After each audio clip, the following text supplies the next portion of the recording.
नमस्कार, तळोदा वृत्तांकनमध्ये आपलं स्वागत आहे। जर आपण नवीन असाल तर कृपया चॅनलला लाईक आणि सबस्क्राइब करा व बेल नोटिफिकेशन ऑल वर सेट करा। प्रहार जनशक्ती पक्षाचे नंदुरबारमध्ये रास्ता रोको आंदोलन।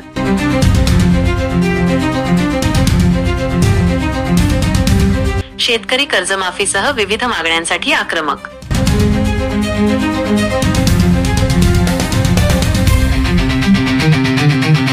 शेतकऱ्यांच्या विविध प्रलंबित मागण्यांसाठी प्रहार जनशक्ती पक्षाने दिनांक जुलै 24 रोजी नंदुरबार जिल्ह्यात आक्रमक भूमिका घेतली। नंदुरबार दोंडाईचा मुख्य रस्त्यावर रास्ता रोको आंदोलन करत पक्षाच्या कार्यकर्त्यांनी सरकारच्या केवळ आश्वासनांवरून प्रत्यक्ष अंमलबजावणी होत नसल्याचा आरोप केला। आंदोलनादरम्यान प्रहार जनशक्ती पक्षाने सरकारसमोर अनेक महत्त्वाच्या मागण्या ठेवल्या।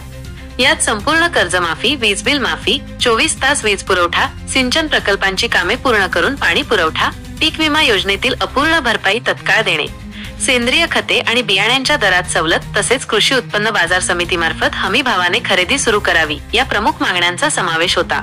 प्रहार जनशक्ती पक्षाचे जिल्हाध्यक्ष प्रमोद पाटील यांनी यावेळी बोलताना सरकारवर जोरदार टीका केली।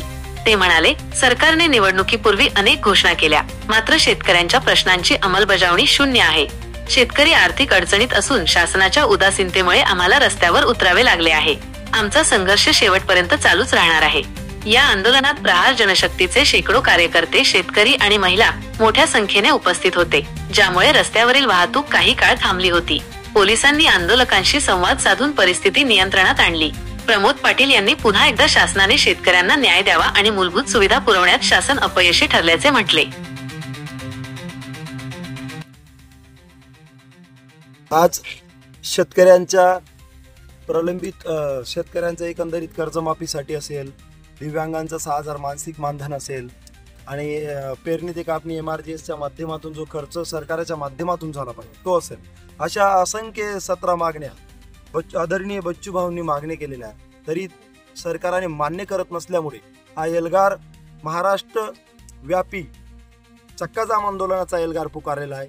जोपर्यंत सरकार कर्जमाफी देत नाही तोपर्यंत या महाराष्ट्रामध्ये शेतकऱ्याचं सरकारकडून होत असलेले शोषण जोपर्यंत थांबत नाही तोपर्यंत आंदोलनही थांबणार नाही।